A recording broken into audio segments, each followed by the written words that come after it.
One will do. Hello, everyone. Hello.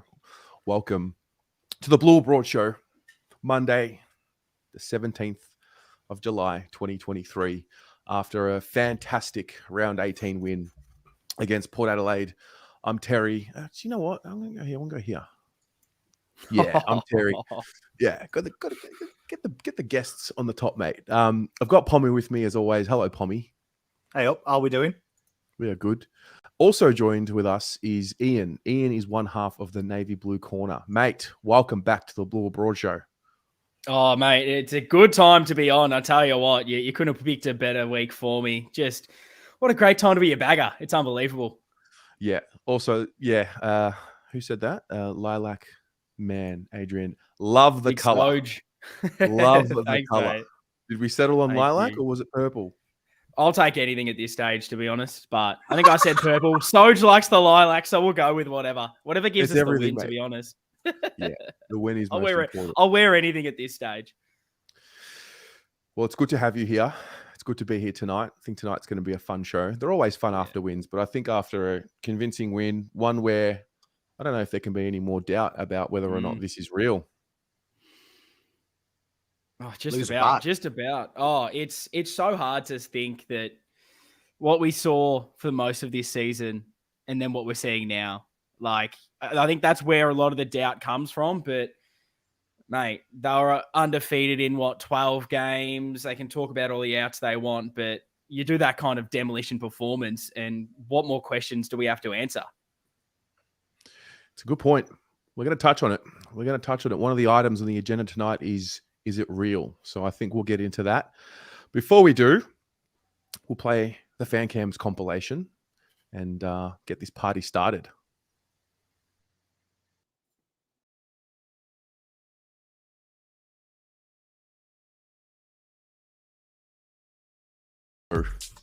And welcome to the round 18 Fan Cams.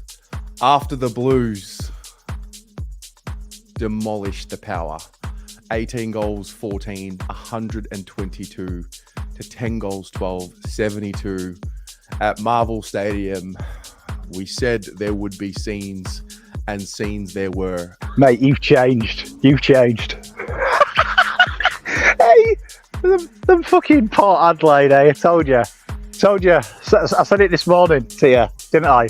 It's just the name of a shit place to make fucking boats go to bed. I am telling you now, Uncle Pommy is saying this. Do what I've done, right? You get yourself a babysitter, right? And you get into the city and you're going to get on the fucking beers and have the time of your life, because you know what? Each and every single one of you fucking fans, I love you to pieces. We deserve this. What isn't going on, Terry? What isn't going on? Oh. What just happened? We arrived. We came to play and I'm in shock. I'm in a state of shock. No, we never left. That's true. We never left. Yasu Jimmy. What is going on, mate? Fucking hell. What a win, huh? Yeah, bro. 1 minute, mate. What's this? It's a fucking lid, mate. And it's off, Pez. The lid's off, mate. It's gone. We're here, mate. We've arrived, mate. We've arrived, Pez. I can't believe it. There is something in the air in this country. I'll tell you what. Far out. Let's just say it. Come on, you bangers! Hey, the bangers!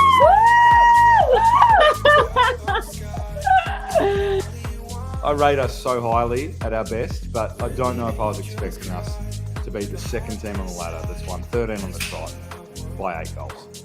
And I don't know if anyone else felt this way, but I feel like they were playing well. Mate, I don't know what's going on, but mate, I don't care. I'm enjoying this win with my old man in Queensland. We did it, mate. We did it. We did it. 70s and 80s and 90s old man, mate. I've seen it all, but I think they're coming again slowly. I'm not getting too excited. He's reminiscing, but we're getting there, mate. We're getting there. Oh, great, mate. Oh, start this off at Gold Coast. Me and my old man bought tickets. We said, fuck it, we're not going. Like, just how bad we were. and we ended up going today, and fuck me, how good was that? I wish I'd have known Tommy was going to the pub earlier. Oh, there he is. G'day, Hey, Poppers. Go the baggers, mate. Let's go! I'm sorry. I'm absolutely lost the plot of the game. I lost it. I don't care. I can't believe it, bro. Ready to risk it all. Let's go. Oh my God. So we go back to my list that I sent a couple of weeks ago. Yep. Tick off Port Adelaide. Yep. And it just shows it was always there under the wraps. We just needed a few links to click together properly, and it's just I even feel a bit more that these couple of patches games were better than some of the games last year. Like, we're actually putting the foot down now on the throat and not giving up leads and letting them kick 4 or 5 goals in the last quarter. We're actually just the pressure. To be honest, I thought at half time and 3/4 time that they were going to push up and come back a bit, because it's such a heavy, hard game to maintain all that pressure on top. And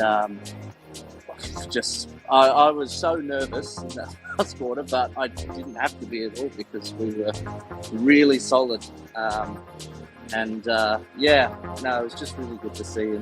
I was like, on coming this week, we need every supporter to be there against a great team, and we need to make them feel uncomfortable. And I was just flying on it, all cylinders. I missed all the wins in the last few weeks, unfortunately. And I was like, tonight was just like, I'm going to come out in numbers tonight. And the respect I've got in my seat here, they absolutely. And I still can't believe we won it. We can believe we can do it. And if we're good enough, we are going to make it. And sides above us start to get a little bit shaky.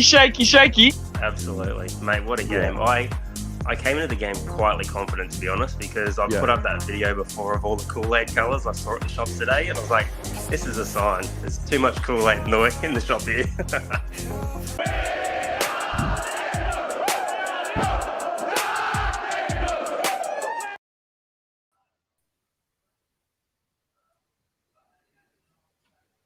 And that was that. That was so much fun to put together. Unreal. Yeah. Scenes, mate. Scenes. It's exactly what it was. It was so much fun. It was all right, wasn't it, eh? You can't complain with that. No. Hey, it was good, wasn't it? I mean, it's nice to be in a place where, you know where it gets so low. And we were really fucking low, let's be honest. I mean, me and Terry talk nearly every day. And I was updating my life insurance policy.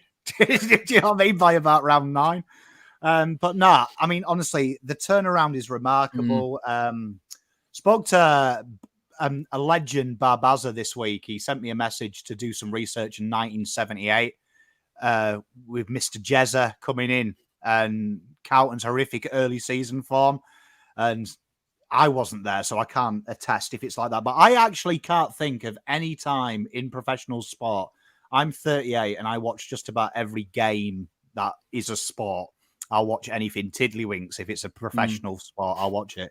I can't think of anyone who's turned it around this quickly in such a short space of time to be different. I had the luxury or misfortune of watching the Essendon game. I rewatched it after I did my review, and if you had removed my intelligence and said this is the same side 4 years ago when they drafted, I would have believed you. I would have gone, oh, that makes sense, because now they look cohesive and they look like they know what they're doing. But that was only like 6 weeks ago. Like it's the same year. Like, do you know what I mean? Like, crazy turnaround. And they're playing as a team. Even Voss has changed. He's gone back to old Voss of talking about where they can improve, but he's cold and he's calculated. The players look excited. There's people tapping people on the bum when they do a 1%er and a tackle that's back. The celebrations aren't forced. They look genuinely happy. Looks like a great place to be, and it's a great place to be a content creator when the boys are having a bit of fun, aren't they? And it's not often Pom goes out and makes a tit of himself on the tongue, but I did. Ian, what was your experience on Saturday? What set the scene of your time? Oh, it was unbelievable. Went to the game with my sister, who I don't go to a lot of games with, so it's a nice experience when I get to do it, especially when Carlton are playing good footy. And yeah, I think going into the game, I definitely was one of those people that was enjoying the previous weeks, but it was kind of, I can't completely buy in just yet. Like, I need to see us do it one more time. I need to see it against one of these bigger teams. And so there was that bit of nervousness, but it was, if we play the way we had been the last 4 weeks, we're getting the job done. And the belief kind of grew during the week. And then, first quarter, just the pressure, and it was there for the whole game. And any time that Port really tried to get back into the game, it was incredible, the professionalism of us, just the ability of, okay, they've kicked a goal, bang, straight away, we get one back. And that's what sides always do to us. And it's that demoralizing thing of, if you put yourself in the shoes of Port Adelaide, and you finally feel like you're maybe getting back into the game and it's taken away so quickly. And for us to do that to a team that, 12 wins on the bounce, second on the ladder, we shell-shocked them. And it's something I have not seen Carlton do. And it was just it was so enjoyable, every single thing. And I think Pommy just kind of nailed one of the things I wanted to talk about, which was, not only the players getting around the little things, the little shepherds, the little bumps, but I love that from the crowd so much. It's one of the favorite things that I've been enjoying from us as fans, that when there's that 2-on-1 that we shouldn't get to, and all of a sudden we've brought it to ground, we've taken it out of bounds, we're upstanding for that. That's getting us out of our seats cheering. Like, we're noticing the difference in the standards, the pressure, the work rate, and we're trying to reward the players in a way and being like, this is what we believed you could do all season. You're doing it. You're putting in the hard yard, so we're going to reward you with the noise, with the applause. So, I mean, it's just such a fun place to be, even though maybe the crowd wasn't as big as we all wanted it to be. God, it sounded like it was 100,000 there. It was unbelievable. Yeah, no, it's a good point. We'll touch on a few points there. While we do that, chat, you know the drill. 3 words to summarize Port Adelaide in 2023. I feel like that's going to be, do you remember Port Adelaide 2023? I feel like it's one of those games. Pom, what are you smiling at, mate? Mate, I'm just happy, bro. I'm just happy. I'm just happy. I mean, remarkable turnaround, isn't it? I mean, you go back, I famously said, fuck the Mathesons. Mathesons have left. Carlton are back, baby. Told you. We're back, baby! Mate, it's good. What can I say? It was as close to the perfect performance I've seen. We've just done the review player ratings, and you're talking everyone putting effort in, man. Everyone looks up and about. And, shout out to the crowd. Ian makes a great point. I don't watch the game with sound on because I can't think of anything worse than listening to these commentators. Like, I'd rather listen to my sister-in-law. But the noise when you guys do stuff, it's insane. Like, from the first bounce, that first inside 50 that came in, to hear the crowd erupt where Wheatering peels off his man, gets the loose ground ball, a handballs it over the top, and Newman, he does that little 360 pivots. He and you guys are going crazy. I was like, fucking hell, he's only picked the ball up. Like, but that effect that has on these boys, you can tell that they're enjoying it. The little smiles, the giggles, the little high fives. I love Motlop coming back in, and he's got them beautiful little handshakes going about. It makes me want to be cool. I want to be cool when I see him. And I think that's a huge thing. And it's beautiful to see, because I don't buy into this whole thing of, I've never been one person to say, I told you so. I don't do it, right? I don't do it. And if whoever that guy was at Essendon who screamed at him, it's not a great look. But I think in a big picture, the boys realised when they went to Kerner's farm, the only way out of this shit is us. The only way out of this shit is us. And they have so improved. They have so improved their hard running, their overlap run. And you know what? Anyone who's jumped off, I'm never going to be one of them people who tweets and goes, oh, fuck off then. Because I'm a firm believer that even if I don't like what you've got to say, you're entitled to it. But I think what is really important is the real people that really care about these boys are there. And that's what they need. They need the true love. The true love. And you know what? They're getting it. And keep doing it, boys. Because I tell you what, this 38-year-old man has smiled 3 times in his life.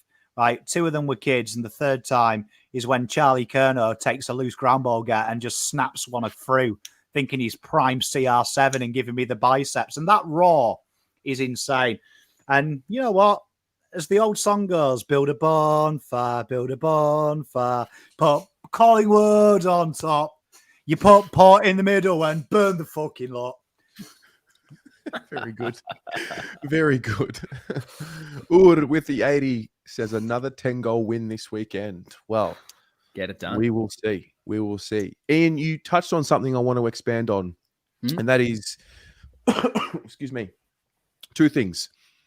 First, the crowd engagement with the 1%ers, and I think we're seeing it across the board. The club have started to put out highlights pertaining to those spoils and the smothers and the 1%ers, and the fan. We didn't need to be told. We understood. It's like we understood the assignment. Like get up and about when they show these what do we call them? We'll call them Premiership Habits. I think the 1% of those Premiership Habits. What was your take on the ability of everyone to just buy in straight away, and how's that happened? Oh, it's so hard to put your finger on what it is that's turned this all around in the buy-in. And I don't know, like, obviously I don't know what's going on in 4 walls, but it feels like, and you try to read into everything. That's what we do as fans. And I remember hearing a little bit, and I don't want to go like too overboard into what I'm saying, but hearing little things from, like, you hear from Melbourne when they went on to turn around their fortunes to then become that premiership team. And their leaders were having those conversations about being originally selfish and individual, and then trying to then put those individual awards aside and be that team. And you wonder if they were how many times have they had these hard discussions amongst us and nothing's ever happened. But it really feels like, with the way that we're playing, this massive change in the selflessness, and whether the conversation was had of, Cripper, how many more Brownlows do you want to win? How many more Australians does this group want to win? You want Coleman's? You want that? Or do you want a premiership? And we've got to put all this aside and buy in and do the hard running for everyone else. Put on the blocks, put on the shepherds, run to create space rather than running to win the football. And all these little things, it feels like the conversations were finally had and they've stuck for some reason, because everything I'm seeing out on the field is from hard work. It's from this cohesion. Everyone, when they get the ball, it's instinctive now. It doesn't feel like it was at the start of the year where it was, oh, maybe I'll go over here. I don't know, second guessing ourselves. Every single thing feels so cohesive, and it's, everyone just working together. It's insane to see.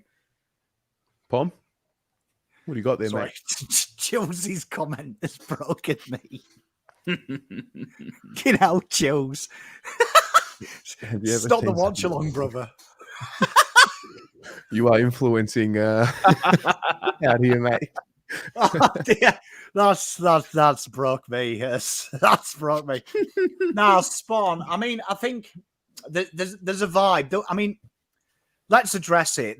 Them rounds that were dark. I think you're in cloud cuckoo land if you're in your ivory tower saying that you're a perfect human being and you weren't slightly concerned. If you weren't concerned, fuck me. Jesus. That doesn't concern you. I don't know what. But, the whole vibe has changed, and Ian just touched on it there.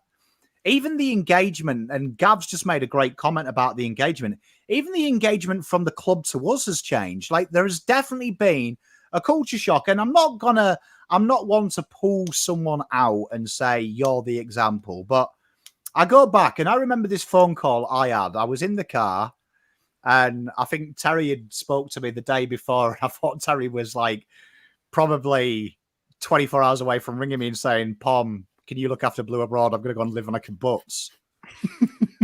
And he rang me and he said, look, I want to really take the fire out of ratings, and can you do anything to try and give us a baseline where we can do it? And I was a bit reluctant. I think if you watch the first show, probably wasn't 100% engaged in it, but I did it.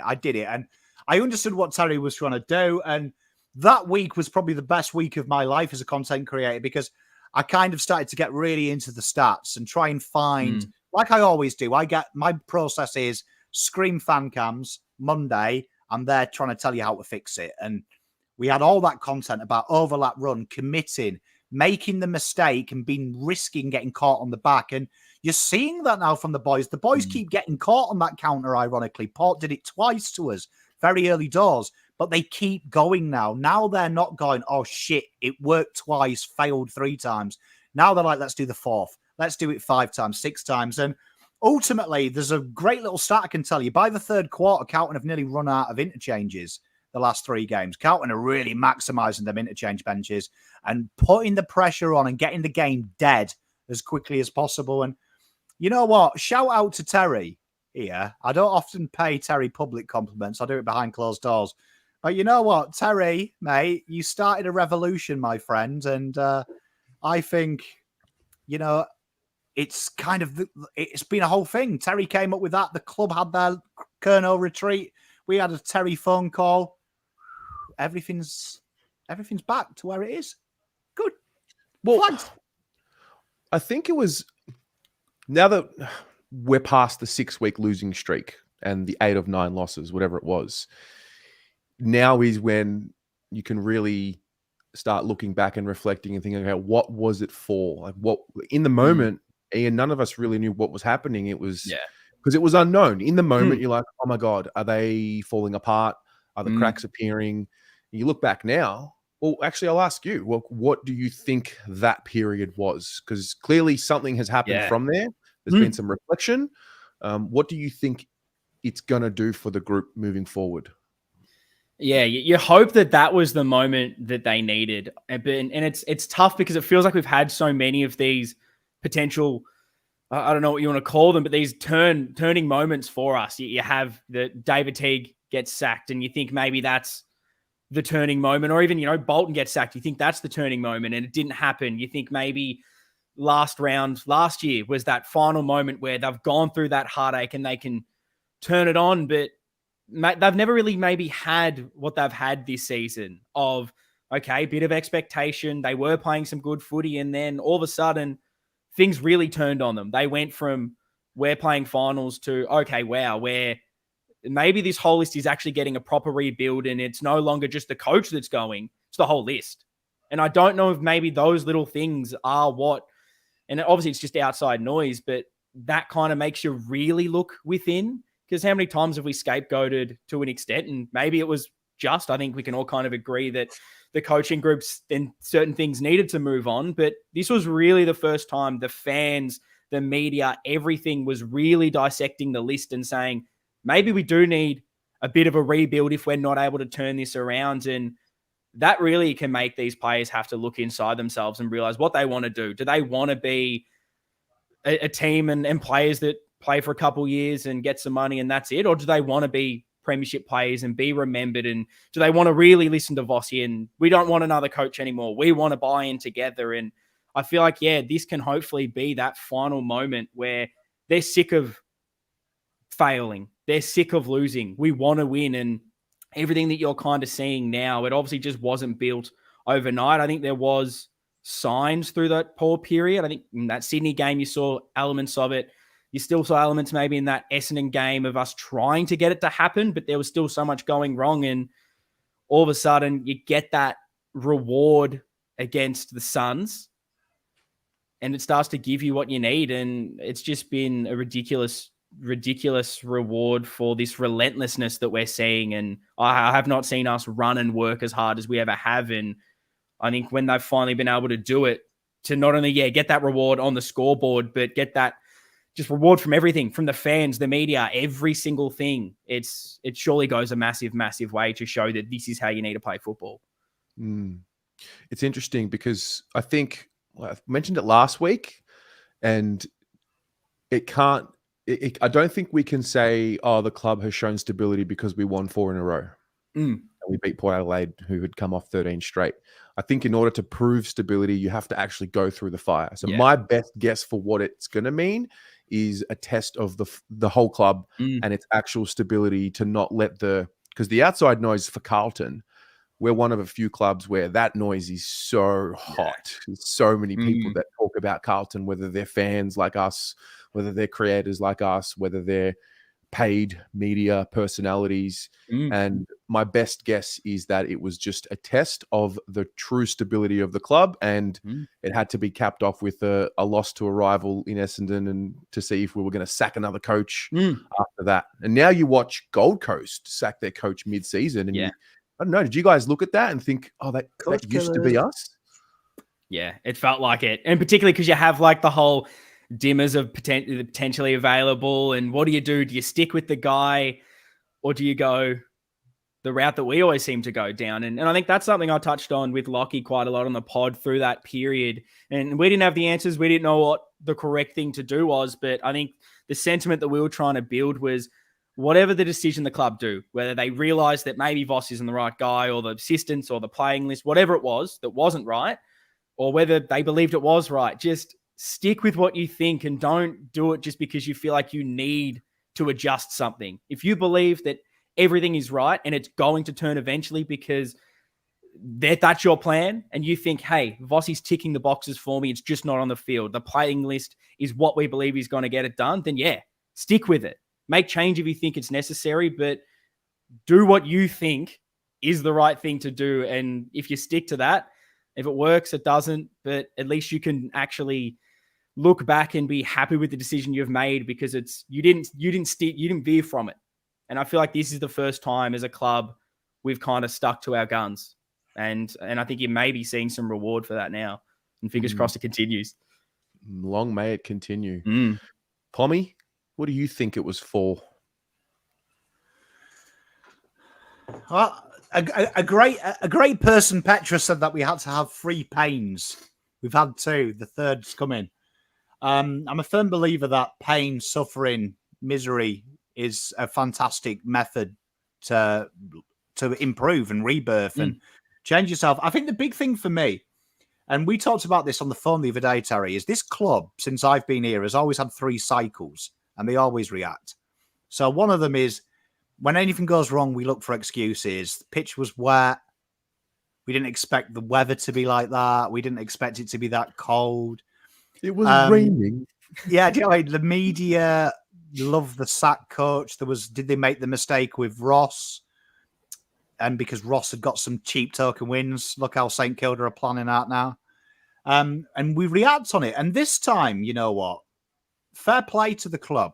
Because when we were talking about it, we had that real heated Monday show. You, me, and Paolo. And Paolo's cops a bit of stick on Twitter, which I don't really appreciate. Paolo's working for free and giving you his expertise and his opinion. And he doesn't get anything out of it. Do you know what I mean? He could be like a lot of people and do it faceless with a shitty picture of a car or a polar bear or something, but he doesn't. He puts his face on it. Good face as well. But I remember we had that argument and he wanted to change everything. And I remember debating him and saying that whatever the club do, they've got to stick with it 100%. Vehemently. And if that is, Voss isn't the man, get rid of him now. Voss is the man, back him in. And don't stray and ignore the media noise. And this time, you know what was really interesting? It's the first time I remember the players come into account. And that was what you and me were saying, Terry. How come it's always the coach? How come it's always something grey? They're the fuckers who are out there on the field. Like, and you know what? I'd love to see what Kerner, Chills mentioned it. I'd love to be on the farm because Voss has always alluded to the players. And you actually look at the stats and the cold, hard data, nothing has changed apart from how that ball gets from A to B. But it's still the same kick percentage. Everything is the same. It's now just going ahead of the ball and players overlapping and committing. And that's not Voss. That's the players. Total buy-in, total fearless football. Devil-may-care attitude. It's what Collingwood get absolutely massaged because they don't care win, lose or draw. And that's what we're doing. And we're not getting the respect that I think Collingwood doing. People are doing it. And I heard like 7 changes to Port. Charlie Dixon's been on one fucking leg all year. You know what I mean? Like, Charlie Dixon looks like, what's the guy's name? The Spitfire pilot. What was it? Roger Bannister, who lost both of his legs and flew. Like, he's about as mobile as he was. Right? Do you know what I mean? And then Jason Horse-Francis, most overrated pick in the history of AFL, right? We lost Mackay 5 minutes into the game. Port are still good. Yeah. Port would batter anyone. Like, where is our time? And I'm glad we're not getting the kudos because you know what? These boys are starting to learn the hard way. And I actually think that it did them good. For that dissension, it probably did them really, really good because they realised, fuck, the fans aren't making excuses for us anymore. The fans aren't saying, oh, we love Bolton, he's cute and cuddly. They fucking want blood.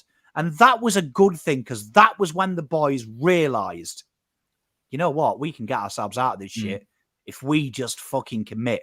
And if we lose, we lose. But we're going to commit. And you know what? Fair play to them. They deserve every ounce of this. And you know what? Fuck just the players. Fuck Voss. Tell you who does deserve it. And I include everyone. I include anyone who said nuke it. I include anyone who said sack Voss. I include even the people that like to tell me that Paddy Dow could be top 3 mids in the league. Even you are welcome to dine at this table because all of us have angst or blind faith because the club's battered it out of you and all you can see is blue fields, right? We deserve this now. Let's fucking come together. The players have come together. They're playing for you. They're playing for me, Terry, Ian, Dave at the Dog and Duck. Let's all play for each other as well. Get around it and fucking embrace it. Because I tell you what, you don't know what Terry's like off camera. He was fucking low, chat. He was low. I've never seen him that low, and I've seen him low. And you know what? Enjoy this because you know what? Yeah. We might lose in 2 weeks. We might lose in 3 weeks. But fucking let's get behind them. Ride this wave. And if we do lose in a couple of weeks' time, fucking rise them up again and get them into finals. And we'll make right what we did last year. And let's fucking embrace the new Carlton Football Club because I love it. I love it. Yeah, We're back, baby.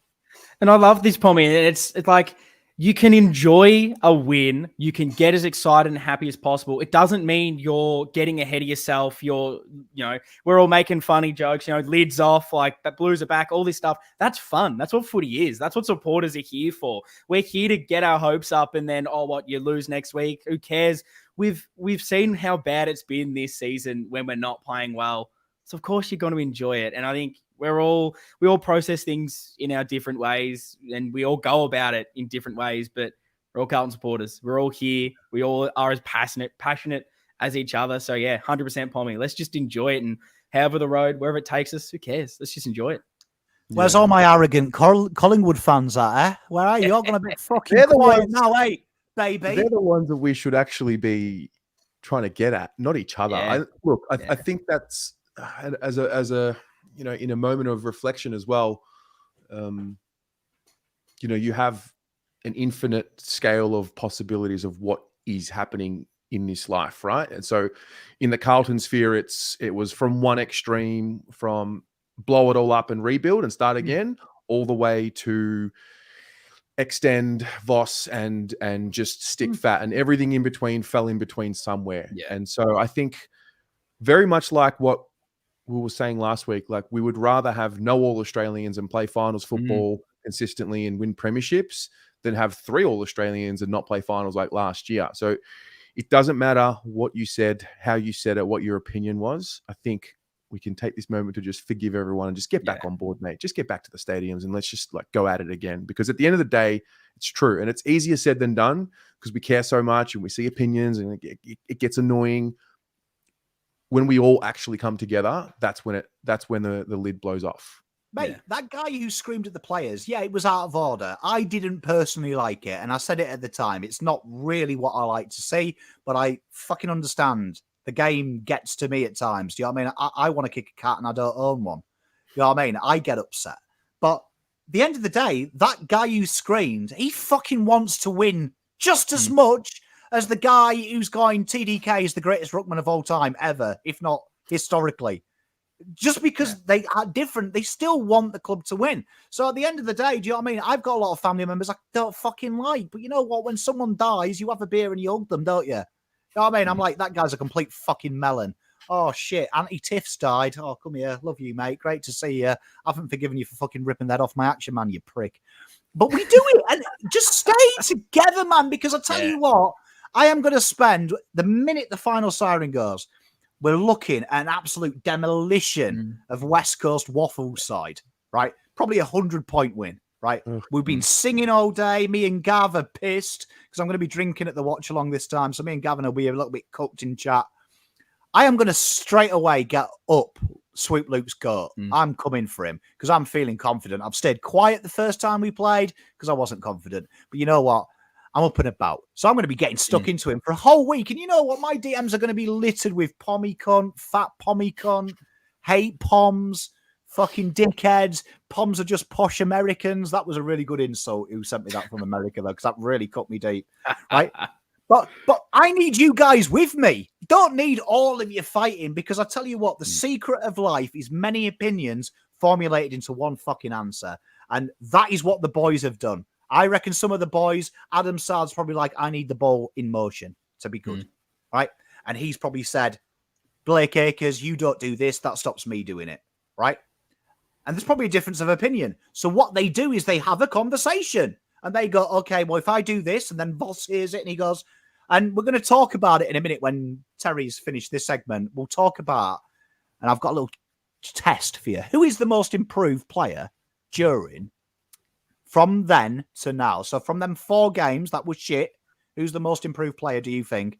And whose roles changed dramatically? If you watch the ratings, you might have a cheat, but this is a test. Right. Ooh, that's tough. Well, Adrian Sull has donated an $8 super chat. And he says, Carlton took a leaf out of George McFly in Back to the Future. If you put your mind to it, you can accomplish anything. 7 to go, boys, then some. Yeah. Yeah. A Swoop bat. Okay, I'll put a challenge out to Swoop, right? He's got to agree to it. If Carlton win, right, Swoop Luke gets my Pommy and Oz logo tattooed there.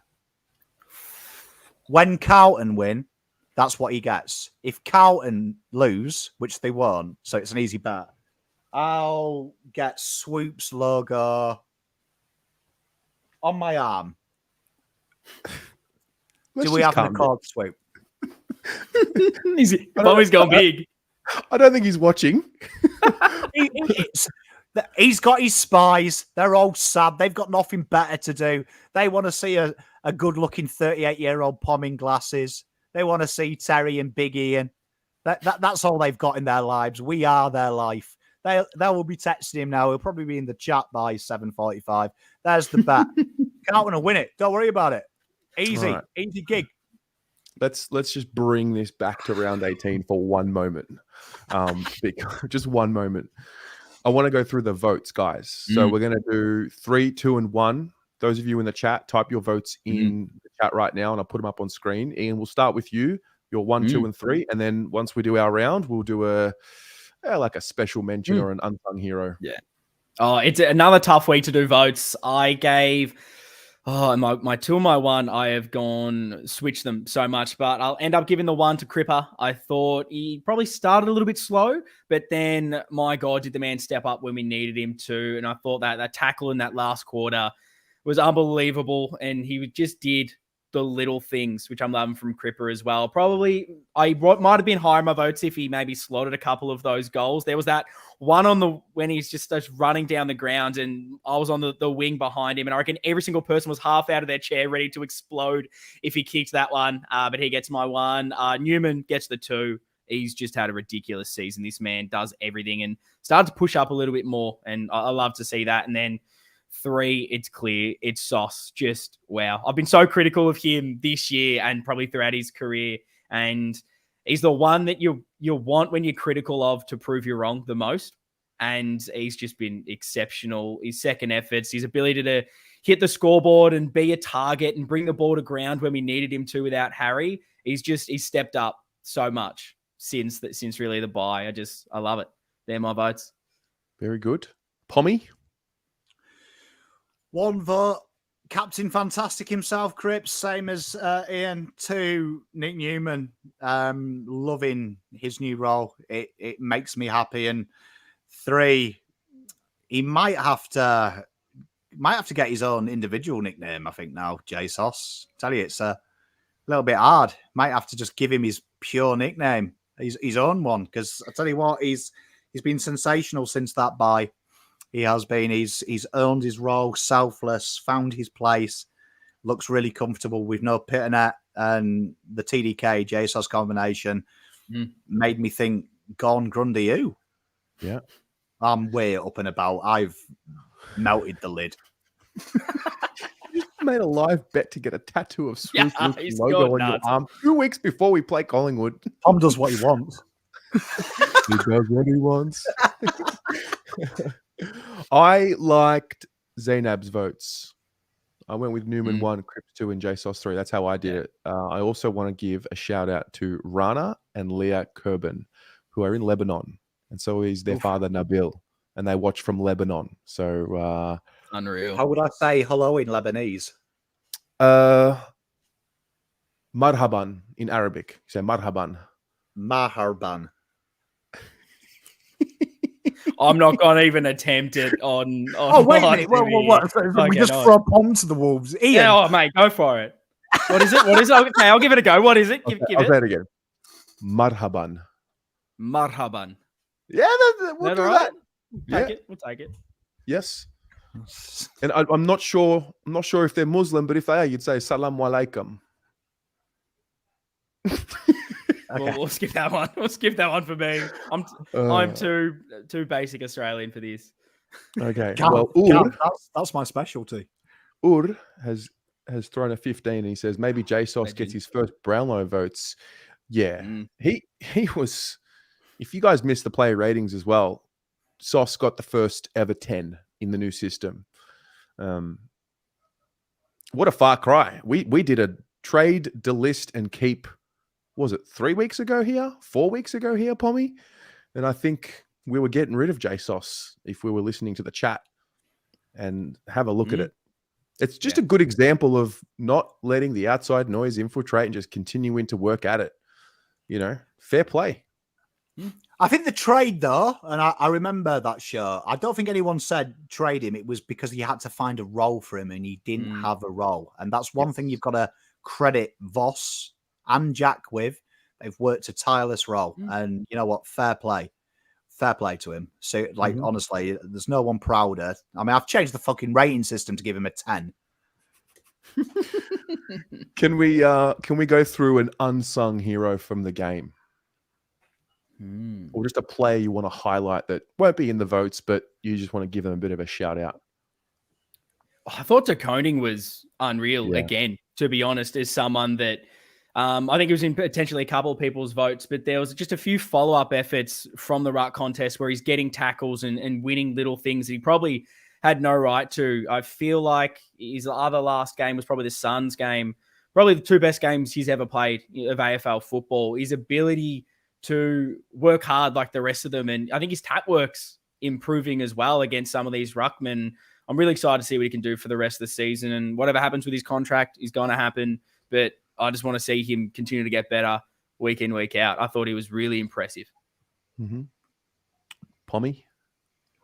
Well, I mean, firstly, shout out to Lindsay. It was his birthday the other day, and I was obnoxious and never wished you happy birthday on social media, but he comments on all my stuff, so happy birthday to you. Only one. Best player in the league, reigning Coleman medalist, sexiest man to be born south of the equator. Charlie Kerner, man. Do you know what I mean? Gift feeding the forwards. Gift feeding, selfless. Honestly. They go. Do you know what I mean? They're going to start calling Charlie Kerner Oxfam the amount of gifts he was giving out of food for the. Do you know what I mean? Absolute joke. Charlie Kerner, selfless Kerner. I love him. He's fixed the team at his farm. He's now getting small forwards goals. What more can this guy might be the secret of life. It could be. Yeah. It could be. It also makes you think, what was the period of time where we didn't have Charlie? What was that for? Well, it was obviously for him to learn about himself, learn about his standards, learn about the way he prepares for footy. I think he's openly started talking about the fact that, you know, he doesn't take it for granted anymore. And, you know, he probably could rely on his ability early in his career because he's that good and he is that talented.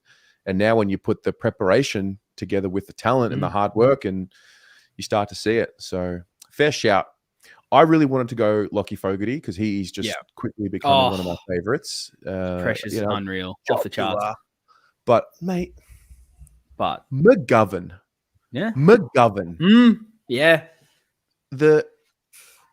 He had probably, I thought he was a little bit laconic over the last few weeks, even in some of the wins. But the energy he brought to Port Adelaide on Saturday, defensively, his closing speed, his physicality, he was a presence. I think he put a knee into Travis Boak's back at one point. Loved that. And I just think if he's playing with that type of aggression defensively, he's already got the offensive game, under wraps. He's a beautiful kick. He looks to penetrate. He looks to gain territory. And I think his defensive commitment on Saturday in particular was why I couldn't give him a vote. Couldn't find a spot for a vote, but loved his aggression. Great show. And then someone who's been in the comments as well, we need to touch on is just Jesse Botlop. My God, bloke, Nick Digan-esque of in the stands, having a bloody Subway probably. It's the only way to have that kind of effort. And just like he didn't need to get a lot of the football. And that's not the role I think he necessarily needs to play, but to go back to the VFL, get the hands on the footy, get a bit of confidence back, gets thrown in when he's maybe not as prepared to do so. And just it's what we need these boys to do. Take the moment. And that's what he did every single time. Just looked for the goals, was a goal threat. And I don't feel like we've had a lot of those. And the way we seem to be playing so together, we're creating so many more opportunities for other people and just front and center. Finally, we've been calling for it all year for him. Just stay close to goal, get your moment. And yeah, he was ridiculous. And the 4 goals is just, it's a little sight into what this guy's going to be. He's going to be something crazy. Yes, he will. He's still got a lot of time to go. He's still very young. Oh yeah. Still so young. And I think he even himself went through a little bit of a patch where it just wasn't happening for him. So it's good to get that experience under his belt. Let's do just a quick vibe check. I want to ask the question. Yes or no in the chat. Pommy, we'll start with you, then we'll go to Ian. Is it real? Yes or no? Is it real? 300%. I've just made a fucking ridiculous bet on the live, Terry, and you're like, "Oh, is it real?" Nah, it's all fabrication. It's all going to come crashing down this week. 100%, it's real, baby. Finals, lock it in. Thanks very much. Wow. Ian, is it real? Yeah. Oh, look, it's so hard to say no because you just can't ignore how we're playing. I think I was, as I said at the start of this show, I was real hesitant to go over the top after Freo. I was like, we need to do it against like a genuine contender, and we've done it. There's still a part of me that still wants to see it in a way where a team really challenges us and we're behind, and we really have to dig in because I don't think we've had necessarily that challenge yet. But in saying that, when we're playing this good, you can't get challenged. Like we're not allowing the challenge to happen because of how we're playing. And I think because all of this is built on that work rate, the pressure, that's so different to what we've seen previously, like the spark of the new coach or the individual brilliant Cripper kicking 4 goals and getting 30 possessions. It's the buy-in from every single player. So I think for me, it's hard not to say it's real because it's based off something that's repeatable and this new standard that they're bringing. It's all work rate, effort. Yeah. What about you? Yes, I think it's real, but I'm not getting too carried away. I'm trying to keep a level of. I think what we've done now is we're back on track. So 4 weeks ago, we were so far behind to the point where it looked pretty dead. Let's be honest. It looked like we had done too much damage to the season. And it may still end up that way. There may still be a little lapse towards the end because they've been playing so hard and they've had to really dig their way out of the hole, so to speak. I think it's real so long as it starts with this defensive application and this commitment and this buy-in. And I think the big part about Saturday, which got me believing to another level, was there were no prolific high 30 possession getters. None of that. Chera had 17. I think Walsh had 5 halfway through the second quarter and Chera had 7, something like that. And that to me was a different buy-in that we've seen. And I think if we had have won the game by 2 goals or 3 goals, then that noise about 7 changes would have come out. even louder than what it is now. I'm a little bit surprised that the Port hat changes narrative has been as loud as it has been, because we were just far too good on a level that they haven't seen this year, I think. So yeah, I believe it, but also, mate, they're just back on track. So now it's things are back in our control, and we don't need to rely as much on, if this team loses to that team and maybe we're a chance. Like, we're back in control, and this is the challenge now for them, because they've seemingly grabbed control of the season again. Can they continue to push forward with that mentality? Whereas the last 4 weeks it was, we're getting out of a rut. So that's my only question. I think we've seen we've seen how quickly it turned from bad to good. So obviously there's a chance, in the world that things can go bad again, and nothing's ever going to be just wins for the rest of the season. But yeah, I think there still needs to be that one more test, and that's probably going to be, I don't want to jump too far ahead and already just dismiss West Coast. I think if you do that, you have problems. But the test again is that Collingwood game and the St Kilda game, and it's the end of the season, I think, is when you can really truly judge it. But you play like this every single week, and that's it. That's the standard. Yeah, I think I also have a bit of a fear. I'll be dead honest. So fine. After Port, coming home to do the fan cams, I got emotional, because for the first time ever since starting to create content, I started thinking, oh my God, second time ever. I thought after we beat Sydney, it was it. Like we had done the thing and we had become them. I was feeling it after the game on Saturday, and then I don't know what it's like to be good consistently. I don't know what it's like to be a contender. I don't remember. And so I have a little bit of just built up. Maybe it's fear. I'm not sure. Like, I'm obviously going to enjoy every moment, but I started thinking, oh my God, we're doing finals content. So I don't want to get too carried away, but I'm very excited. Pommy doesn't like it. Fuck me, Jesus. Remind me not to have you two on my Christmas card list if we're having a party, eh? Fuck me, man. Boys, I'm an old man. I'm 38. Enjoy yourselves. Enjoy yourselves. Do you know what I mean? Come on, enjoy this. Like I saw even Ian, the most positive human being in the world. There was cracks appearing in his exterior. Fucking this club has broken Leg Dog. Leg Dog is so cynical now. I can't even fix him. Leg Dog's at the stage now where he's saying, "Oh, we'll probably beat Port Adelaide, but we'll lose to Eagles next week." Like, they've actually broke Leg Dog. Like, I can't fix Leg Dog. I'm good at fixing people. He's fucked. He's dead. Right? like, come on, get around him, man. These boys are working their ass off. This week, let's not take the piss out of Eagles. Someone told me the other day that they do have FC out there after their name, which I believe is an abbreviation for football club. I'm not 100% sure of it, though. Like, that could be debatable. But get through them. Collingwood next time, win, lose, or draw. There is some momentum. There is a benchmark. Collingwood are incredibly good, but so were Port. And you can't say anything about Port having outs at all. No. Jason Horne-Francis is about as integral to Port's system, right? Do you know what I mean? As jelly is at dinner time. Like, you don't have to have fucking jelly. Like, what is the point of jelly as well in meat? No point of it at all.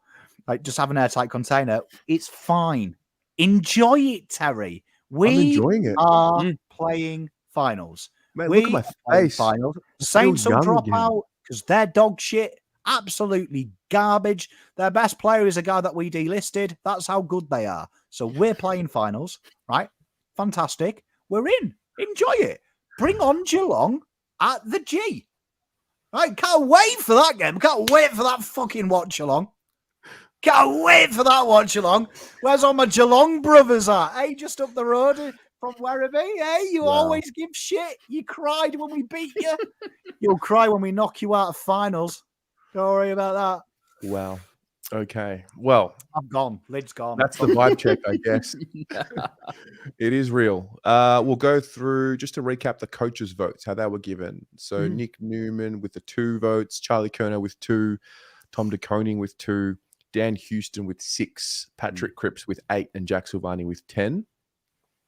Then the injury report came out today, and we've got 4 players who have an update. So Chera has the hamstring tightness. He'll be a test. Always with the late calf, low-grade calf strain. So does that mean he did the calf strain in the warm-up? Is that what we can believe? I don't know. I've heard mixed reports. He did take a really bad knock just before half-time and started gingerly walking, but I don't mean this in a horrible way. It's only a week injury max. Who? Playing Eagles, man. No, I mean, I'm talking Owies. Oh, Owies, yeah. That was warm-up. That was confirmed just pre-warm-up. I think it's Chera, sorry. So it says here 1 to 2 weeks. Zach Fisher with the hamstring is a test to play this week. And Mark Pitternet with the knee continues to be a week-to-week assessment. So then, before we go into round 19, guys, we have an AFLW fixture. Can you believe it? Finally. I don't believe it. Yeah. An AFLW fixture. I think we've got the Gold Coast Suns first. The season starts in like 8 weeks, I think. 41 days or something like that. So looking forward to that. It's going to give us something to watch once our regular season finishes. And we finally play West Coast for the first time. I can't believe it. Yes, we do. Shannon and Kira will be back with the AFLW show. So I'm excited for them. Season 3 of the AFLW show here on the channel. So that's that. Pommy, round 19, the Eagles, Marvel Stadium. Let's talk about it. Let's talk about changes. What would you do? I started seeing people today talk about we should rest players. That's amazing. I don't quite buy into dropping half a list at all. I think it's incredibly important the boys get as much consistency as they can. Wins are imperative, and all it takes is we're 1 up. Technically, we're 1 ahead of where we need to be with that Port win, and don't give it back, because West Coast weren't good last week, but they showed that they ain't complete melts. And all it takes, we've seen Carlton do it before, haven't we? Come in 50%.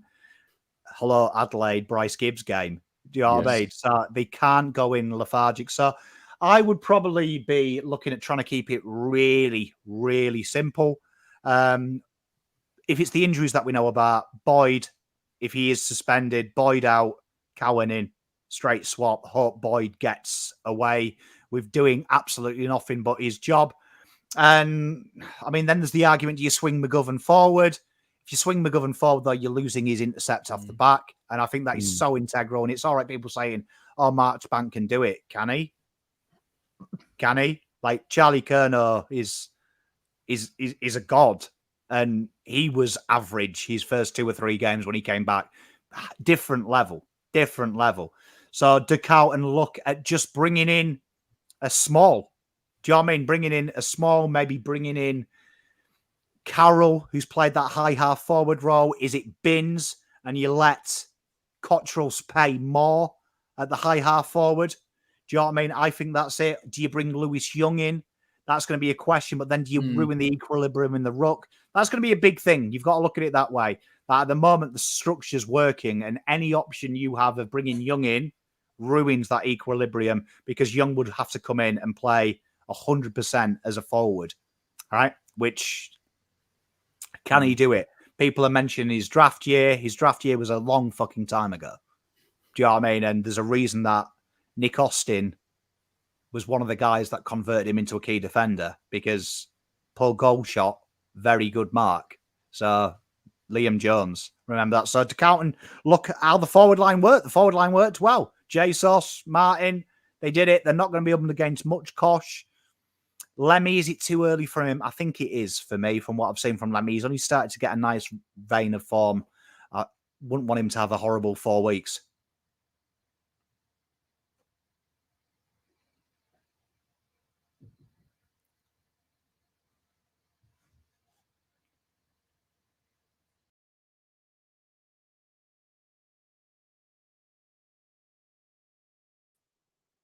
Hello.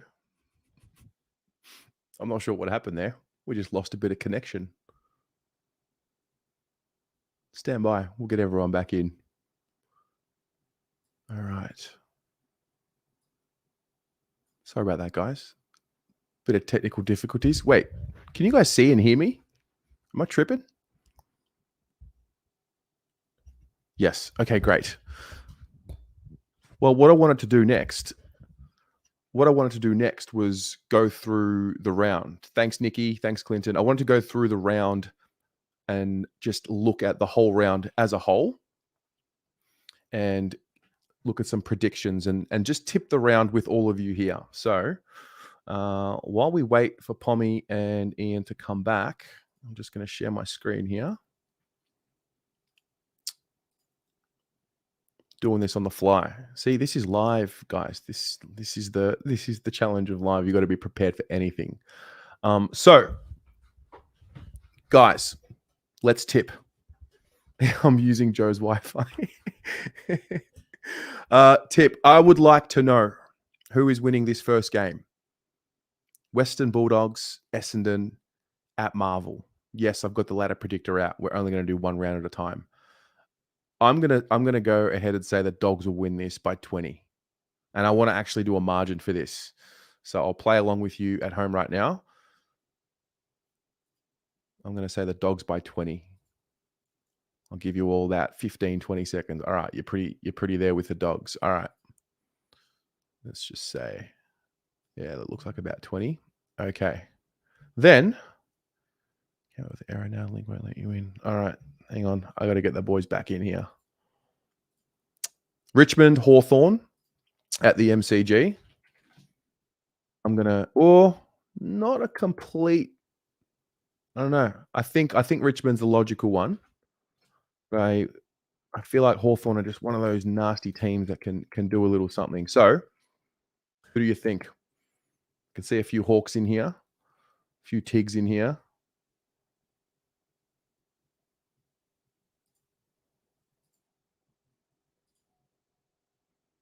Tigers. Oof. All right. Tigers. At this point, we'd be back down to 11th. Then we'll go Carlton and the Eagles. I'm just going to go out on a limb and tip us to win the game by, let's just say 50, conservatively. Actually, question. What do you think the margin will be this week if we win, when we win? What do you think it'll be? 200.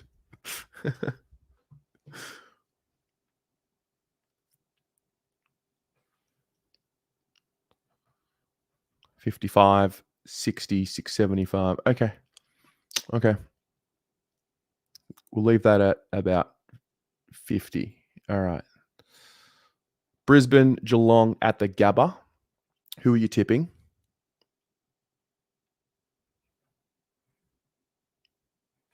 Pommy's in the chat.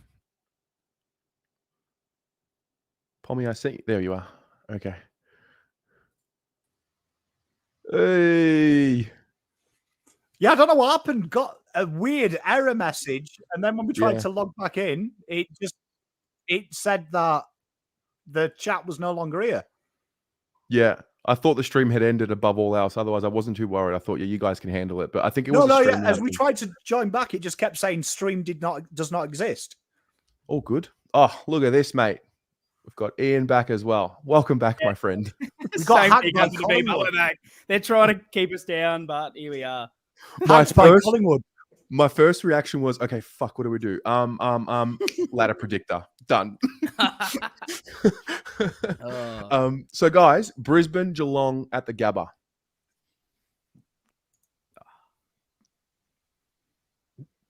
I can't remember what I tipped. I've got to be consistent. I've gone Lions. You gone the Lions? I think it was Brisbane. All right. 2 against 1. Quite a few lines in here. I feel like the Cats are going to get this one done, but that's okay.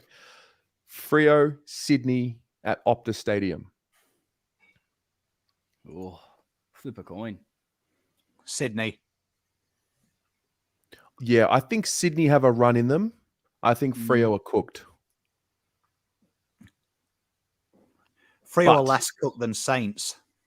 Freo are less cooked than Saints, you think? All right. And Saints are proper cooked. Like, let's say proper Sydney. cooked. Proper Then cooked. there's this one: Port Adelaide and Collingwood at Adelaide Oval. Wow, a belter on Saturday night. Port. We've probably done Collingwood a favour. I mean, Port a favour because they'll be pissed. But I Yes. think Collingwood by 11.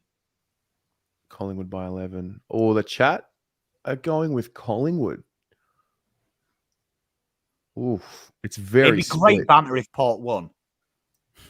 It would be great banter if Port won. Yeah, that's true. But I'm thinking about it, the process of Port. We thought we'd beat Port because they'd get complacent. Collingwood win, they'll get complacent.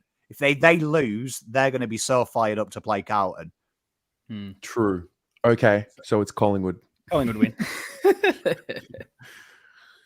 This is an interesting one. GWS and the Suns. Mate, the Giants have won 5 in a row. Kingsley doing wonders. Mm-hmm. I'm kind of leaning towards the Suns, to be honest. Ooh.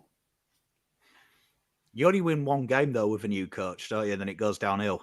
Correct. Yeah. So GWS win this one by 12. I think Giants.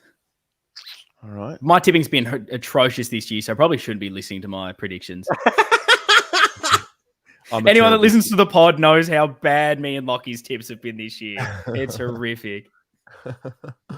All right. The chat says the Giants, I think. All right. Well, nah, I can't see them. I trust Ethan because he's always nice, but he also added trust at the end, which, Terry, chat never let you down.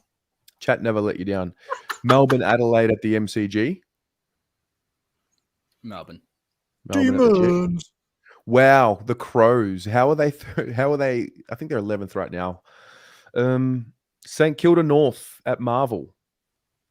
This just a regulation St Kilda win. If they lose this, it would be quite funny. You know, this game here. I wish every team could lose because I've had to hear when Ratton had that one half good game. Oh, bring Ratton back. He's still got it. And North have imploded like a Coke can in the Mariana Trench. And all I heard was Ross Lyon. Oh, he's so good. Oh, and say what? How good is it? Fuck you, Saints. Saints will win it, though. Saints will win. Okay. That's how volatile the situation is. If all of this happens, the Saints could go anywhere from 10th to 5th. That's how volatile it is. I'd love it. I'd love it if that was a draw. You can't do a draw on the thing, can you? No, you can't. You can't. Even if you do manual margin. Yeah. Oh, you can only do that on Squibble. Yeah. Well, I think technically I could do this. Yeah, you can do a draw, actually. Yeah. What would happen if that was a draw? Saints game. Okay. What happens? With hey! Oh, go on, Rose. Go on, Rose. Get out of here. Go on, Rose. All right. We're back in order. Back in order. Okay. Have I missed something? Let's have a look. No, we're good. Round 19 versus West Coast. We talked about our changes. Fantastic. Okay. Looking ahead. Ian, let's start with you. Mate, what can the people expect on the Navy Blue Corner? Also, if you're not subscribed to the Navy Blue Corner, tonight is the night. Yeah, well, quite a bit at the moment. Thanks, Tez. We're on YouTube. We're also in podcast form, wherever you listen to your podcast. Go over there, Navy Blue Corner. Basically, Locke at the moment has ditched me. He's gone to sunny Europe at the moment. Everyone's in Europe. It's a boring thing to do. So he's left me a little bit.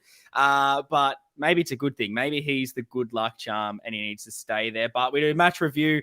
Been trying to get some guests on as well throughout the time. So you're going to hear a lot of different voices with me. And then we do a bit of a match build-up as well during the week to talk about the team changes and everything. And then obviously, little plug for Pommy and Oz, also feature on the selection table on Pommy and Oz's YouTube channel as well. So yeah, if you like Carlton and want to get more podcasts into your life, Navy Blue Corner will be there for you. Fantastic. Pommy, what's happening this week in Pommy and Ozland? Well, firstly, the entire chat is going to go over and sub to Navy Blue Corner. Yep. Biggest fan of the Navy Blue Corner is Uncle Pom.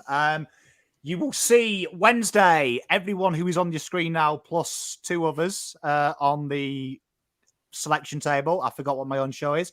Tomorrow, I have heard a massive rumor, right, that we know there's a young gentleman called Saba, the Saba Show, right? And we know that he gets really into his reviews and his analytics. Yep.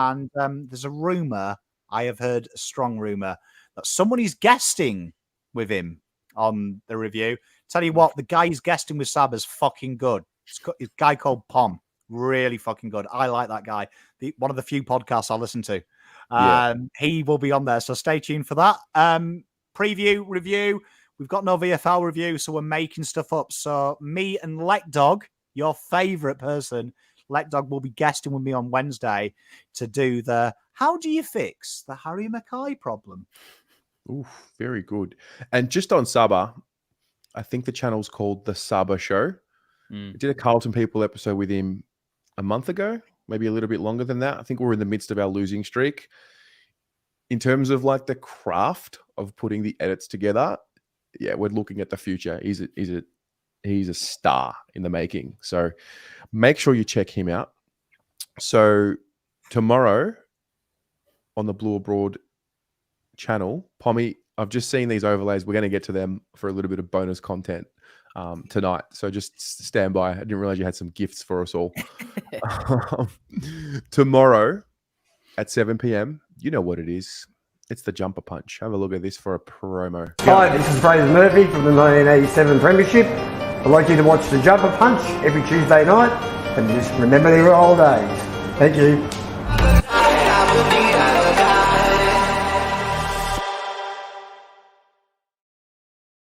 Couple of special guests on the Jumper Punch tomorrow, boys. Oh, wait, what's going on here? Get your ass up there, Ian. Fab from the Prendercast is on the couch. And joining him is obviously Rocco. And joining them is Little Mars. Young Sebastiani is on the couch tomorrow. So that'll be right here. Little Mars. Yeah. That's how he described him. That's how he described him on the Instagram post. That's unreal.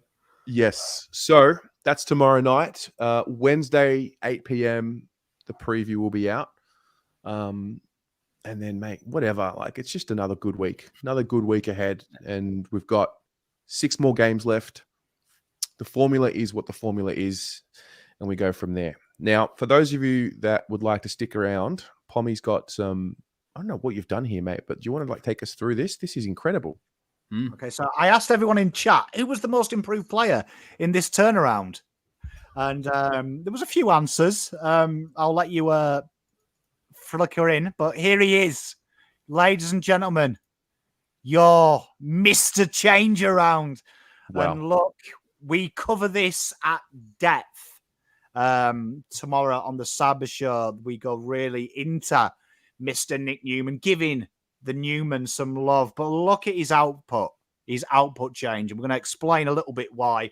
Defensive half pressure acts, massive increase, almost 60% increase. Intercept possessions up 15. Score launches up 50.